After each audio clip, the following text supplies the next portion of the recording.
Cockroach Janata party സത്യം പറഞ്ഞാൽ ഇത്രയും വലിയൊരു സംഭവമായി മാറുന്നും ഇത്രയും വലിയൊരു സമരം നടത്താനൊക്കെ പറ്റുന്നുള്ളത് വലിയൊരു തിരിച്ചറിവ് തന്നെയായിരുന്നു. നമ്മളിപ്പോൾ അതിൻ്റെ ഒരു ഇൻസ്പിറേഷൻ ആയിരിക്കണം. ഇന്നിപ്പോൾ വാർത്തകൾ എടുത്ത് നോക്കിക്കഴിഞ്ഞാൽ ചെറിയ സ്കൂളിൽ വരെ, ഈ അടുത്തൊരു സ്കൂളിൽ വരെ ഇൻഫ്രാസ്ട്രക്ചർ ശരിയല്ലെന്ന് പറഞ്ഞിട്ട് കുട്ടികളെല്ലാം സമരത്തിന് തെരുവിലിറങ്ങി സമരം ചെയ്യാൻ തുടങ്ങി.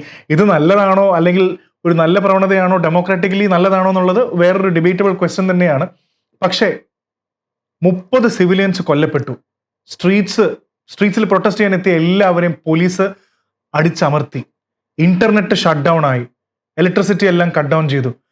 രാജ്യത്തിന്റെ ഡിഫൻസ് മിനിസ്റ്റർ പറയുന്നു ഈ തെരുവിലിറങ്ങിയവരെല്ലാം രാജ്യദ്രോഹ കുറ്റം ചെയ്യുന്നവരാണ്, രാജ്യദ്രോഹികളാണെന്ന് പറഞ്ഞു. കശ്മീരിലാണ് സംഭവം നടക്കുന്നത്. കശ്മീരികൾ റൈറ്റ്സിന് വേണ്ടി പോരാടുന്ന ആൾക്കാരാണ് ഒരുപാട് രീതിയിൽ നോക്കുമ്പോൾ. പക്ഷെ ഒരു ചെറിയ ട്വിസ്റ്റ് എന്താന്ന് വെച്ചാൽ, ഇത് ഇന്ത്യയിലല്ല നടക്കുന്നത്. ഇത് കാശ്മീരിലെ, പാകിസ്ഥാൻ ഓക്യുപ്പൈഡ് കശ്മീരിൽ നടക്കുന്ന കാര്യമാണ് ഞാൻ ഈ പറയുന്നത്. നമ്മൾ കുറേ പേരെങ്കിലും കണ്ടിട്ടുണ്ടാവും കശ്മീരി, പാകിസ്ഥാൻ ഓക്യുപ്പൈഡ് കശ്മീർ അഥവാ ആസാദ് കശ്മീർ എന്ന്, ജമ്മു കശ്മീർ എന്ന് പാകിസ്ഥാൻകാർ സ്വയം വിളിക്കുന്ന ഈ സ്ഥലത്ത് വലിയ പ്രശ്നം നടക്കുകയാണ്, വലിയ പ്രൊട്ടസ്റ്റ് നടക്കുകയാണ്.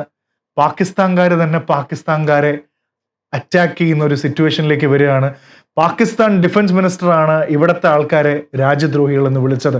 അപ്പൊ ഇത് മുഴുവൻ മനസ്സിലാക്കണമെങ്കിൽ ഇതിന്റെ ഒരു കഥ എന്തുകൊണ്ടാണ് ഇത് നടക്കുന്നത് എന്നുള്ളത് നമുക്ക് വളരെ ഈസി ആയിട്ട് തന്നെ നമുക്കൊന്ന് ഡീകോഡ് ചെയ്തെടുക്കാം.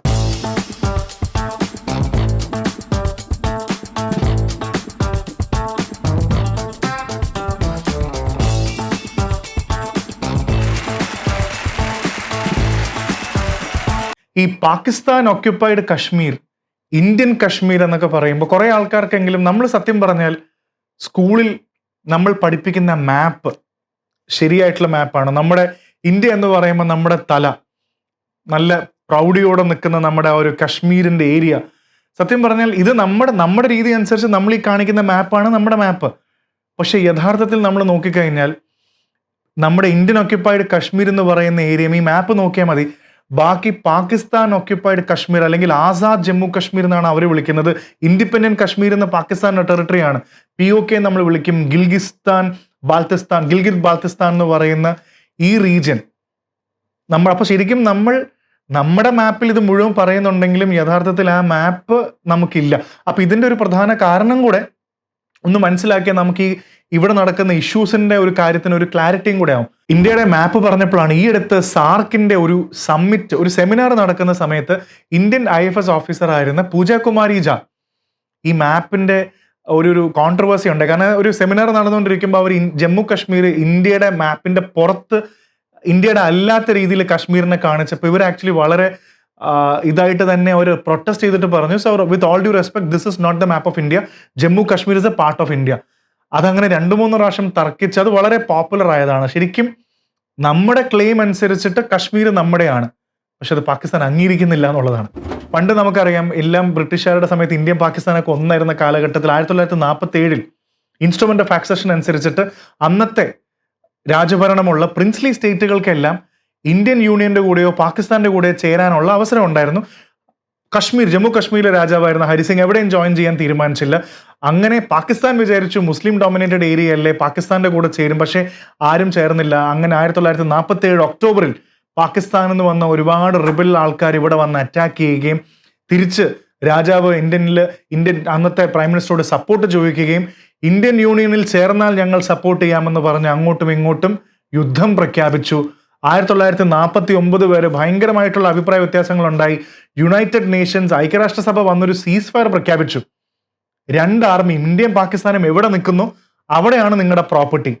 സത്യം പറഞ്ഞാൽ അന്ന് അവർ നിന്ന പ്രോപ്പർട്ടി പാകിസ്ഥാന്റെ ആയി മാറിയപ്പോൾ അത് POK ആയി മാറി.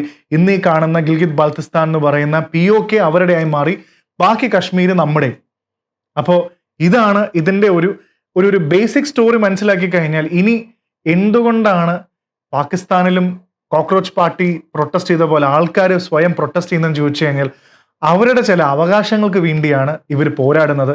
അത് തന്നെയാണ് ഇവിടുത്തെ പാകിസ്ഥാൻ മിനിസ്ട്രി ഇത് അടിച്ചമർത്താൻ ശ്രമിക്കുന്നത്. നമ്മുടെ ഇന്ത്യയിൽ നമുക്ക് കോക്രോച്ച് ജനതാ പാർട്ടി പോലെ തന്നെ അവിടെ JK ജാക്ക് ഉണ്ട്.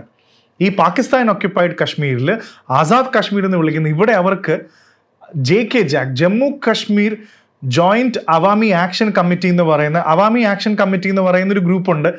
ഇതൊരു പാർട്ടി ആയിട്ടൊന്നുമല്ല, പക്ഷെ അവിടുത്തെ കുറേ ടൂർ ഓപ്പറേറ്റേഴ്സ്, ട്രാവലേഴ്സ്, അവിടുത്തെ മൈഗ്രൻ്റ് ആയിട്ട് വന്ന ആൾക്കാർ, ലോയേഴ്സ്, സ്റ്റുഡൻസ്, സിവിൽ സൊസൈറ്റി അംഗങ്ങൾ എല്ലാവരും കൂടെ ചേർന്നിട്ടുള്ള ഒരു ഗ്രൂപ്പാണ്. ഇവർ അവിടുത്തെ മെയിൻ പ്രശ്നങ്ങൾ ഉണ്ടാക്കുന്നത്, സമരങ്ങൾ ഉണ്ടാക്കുന്നത്. അതുകൊണ്ട് തന്നെ പാകിസ്ഥാൻ ഗവൺമെൻറ് ഇവരെ ടെററിസ്റ്റുകളായിട്ട് ബ്രാൻഡ് ചെയ്ത് കഴിഞ്ഞു.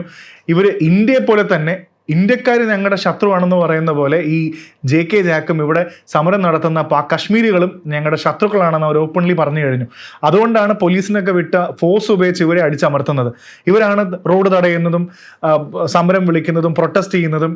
അപ്പോൾ ഇതാണ് ഇതിൻ്റെ ബേസിക് സംഭവം. എന്താണ് ഇതിൻ്റെ കാരണം എന്ന് പറഞ്ഞു കഴിഞ്ഞാൽ, ഇവിടെ ഓൾറെഡി ഒരു ഗവൺമെൻറ്റൽ പ്രശ്നമുണ്ട്. അതൊരു എലക്ഷൻ്റെ പ്രശ്നം കൂടെയാണ്. കാരണം ഇവിടെ എലക്ഷൻ ലോക്കൽ ലെജിസ്ലേറ്റീവ് അസംബ്ലി അനുസരിച്ചിട്ട് ഇവർക്ക് 45 സീറ്റുകളുണ്ട്. ഈ 45 സീറ്റിൽ 33 സീറ്റും ഇവിടെയുള്ള ആൾക്കാരുടെയാണ്. അതായത് ഈ ആസാദ് കശ്മീരിൻ്റെ ഇവിടുത്തെ POK എന്ന് നമ്മൾ വിളിക്കുന്ന ഇവരുടെ സീറ്റുകളാണ്. ബാക്കി 12 സീറ്റ് പണ്ട് ഇന്ത്യൻ കശ്മീരിൽ നിന്നും മൈഗ്രേറ്റ് ചെയ്ത് വന്ന റെഫ്യൂജീസ് ഈ പാകിസ്ഥാൻ ഒക്യുപ്പൈഡ് കശ്മീരിൽ താമസിക്കാതെ പാകിസ്ഥാൻ്റെ മറ്റ് ഭാഗങ്ങളിൽ താമസിക്കുന്ന ആൾക്കാർക്കാണ് ഈ 12 സീറ്റ് കൊടുത്തിരിക്കുന്നത്. ഇതാണ് ഇവിടുത്തെ ആദ്യത്തെ വലിയ പ്രശ്നം. ആസാദ് കശ്മീരിലെ ആൾക്കാർ പറയുന്നത് ഈ 12 സീറ്റ് കൊടുത്ത ആൾക്കാർ ഇവിടുത്തെ ആൾക്കാരല്ല. അപ്പം ഇവരാരാണ് ഞങ്ങളുടെ കാര്യങ്ങൾ തീരുമാനിക്കാനും? ഇവരെവിടെയോ നിന്ന് താമസിച്ചിട്ട് കശ്മീരികളുടെ പ്രശ്നം സോൾവ് ചെയ്യാൻ വേണ്ടി ഈ 12 സീറ്റ് റിസർവേഷൻ പോലെ കൊടുക്കാൻ പറ്റില്ല. ഇതിനു വേണ്ടിയാണ് സത്യം പറഞ്ഞാൽ ഇത്രയും പ്രശ്നങ്ങൾ ഉണ്ടായിട്ടുള്ളത്. വേറെയും കാരണങ്ങളുണ്ട്, പക്ഷേ ഇതാണ് ഇവിടുത്തെ വലിയ ഒരു പ്രോബ്ലം. പൊളിറ്റിക്കൽ അല്ലാതെ വേറെയും ഉണ്ട്. ആസാദ് കശ്മീരിൽ അവിടെ ഇലക്ട്രിസിറ്റി, ഹൈഡ്രോ ഇലക്ട്രിക് പവറിൻ്റെ കപ്പാസിറ്റിയും പൊട്ടൻഷ്യലും വളരെ ഹൈ ആണ്.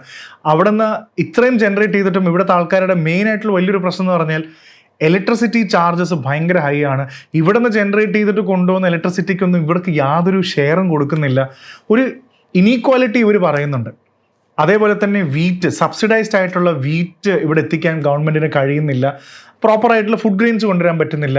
പിന്നെ അവിടുത്തെ അവാമി ആക്ഷൻ കമ്മിറ്റിയുടെ JK-JAC എന്ന് പറയുന്ന ഇവരുടെ അടുത്ത പ്രധാനപ്പെട്ട സംഭവം എന്ന് പറയുന്നത് പാകിസ്ഥാനിൽ നടക്കുന്ന കറപ്ഷൻ, മിനിസ്റ്റേഴ്സ്, ജഡ്ജ്, ബ്യൂറോക്രാറ്റ്സ്, ഓഫീസേഴ്സൊക്കെ എന്തോരം പൈസയോ പെർക്സും പ്രിവിലേജസും ആണ് എൻജോയ് ചെയ്യുന്നത്.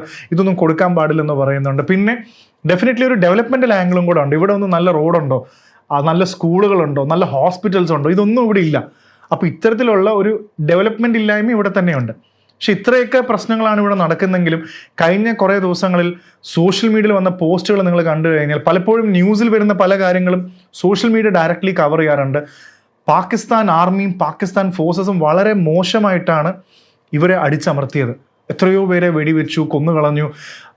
അവിടുത്തെ ഒരു ലോക്കൽ ലേഡി ഈ വീഡിയോ കാണുന്ന പോലെ തന്നെ അവർ റിക്വസ്റ്റ് ചെയ്യുന്നുണ്ട്, ഇന്ത്യൻ ഒക്യുപ്പൈഡ് കശ്മീരിൽ ഇന്ത്യൻ ആർമി ഇത് കാണുന്നുണ്ടെങ്കിൽ എന്തെങ്കിലും രീതിയിൽ ഇന്ത്യൻ ഗവൺമെൻറ് ഇവരെ ഒന്ന് സഹായിക്കാമോ എന്ന് സഹായം അഭ്യർത്ഥിക്കുന്ന ഒരു വീഡിയോ പോലും നമ്മൾ കണ്ടിട്ടുണ്ട്. അപ്പോൾ ഇതൊക്കെയാണ് നമ്മുടെ തൊട്ടടുത്ത് കിടക്കുന്ന ആസാദ് ജമ്മു കശ്മീർ എന്ന് വിളിക്കുന്ന പാകിസ്ഥാൻ ഒക്യുപ്പൈഡ് കശ്മീരിലെ പ്രധാനപ്പെട്ട മെയിൻ ഇഷ്യൂസിൻ്റെ കാരണങ്ങളെല്ലാം.